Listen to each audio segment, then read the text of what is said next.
किसी गठबंधन सरकार के मुखिया के किसी फैसले पर उनका कोई सहयोगी दल आपत्ति करे, ऐसा अब तो देखने सुनने को नहीं मिलता। लेकिन बिहार में सत्ता में साझेदार जेडीयू अपनी सरकार के मुख्यमंत्री सम्राट चौधरी के एक फैसले पर सवाल उठा रही है।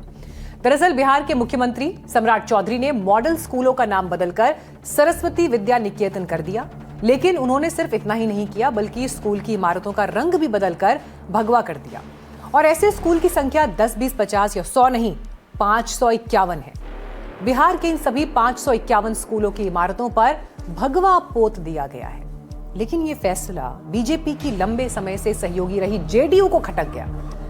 जेडीयू ने क्या कहा, क्या सवाल उठाए, सुनिए। हमने अपनी चिंता व्यक्त कर दी कि भाई पुरखों का सम्मान पर हम कायम रहेंगे। ये भगवाकरण राजनीतिक शब्द है, शिक्षा का अधिकार में कहीं नहीं लिखा हुआ है भगवाकरण। विरोध की ऐसी आवाजें सिर्फ जेडीयू की तरफ से नहीं उठी।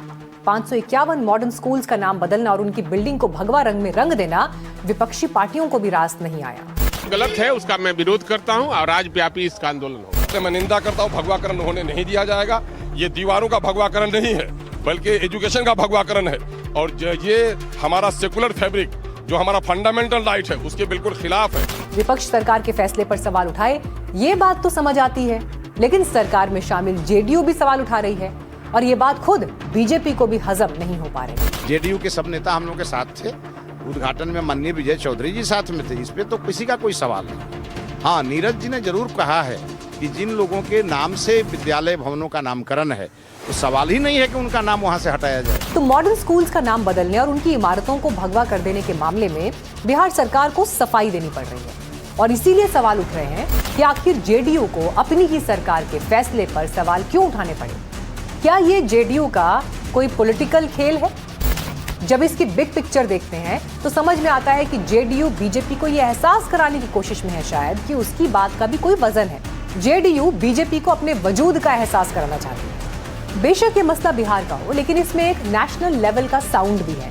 वो इसीलिए क्योंकि हाल में जिस तरह से विपक्षी पार्टियों में बड़े पैमाने पर टूट फूट हुई, उसके बाद बदले हुए समीकरणों की वजह से जेडीयू की एनडीए में वैसी पोजीशनिंग नहीं रही। साल 2024 के लोकसभा चुनाव नतीजों के बाद जो जेडीयू एनडीए के भीतर बीजेपी के सहयोगी दलों में नंबर 2 थी, वो अब नए समीकरण के बाद नंबर 4 पर खिसक गई है। अब तृणमूल कांग्रेस से टूटा 20 सांसदों का धड़ा एनडीए का सबसे बड़ा सहयोगी बन गया है।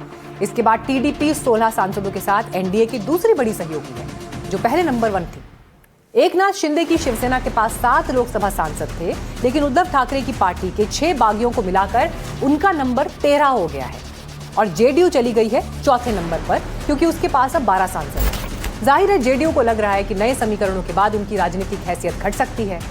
पावर सेंटर में उसकी बार्गेनिंग की पावर में भी कमी आ सकती है।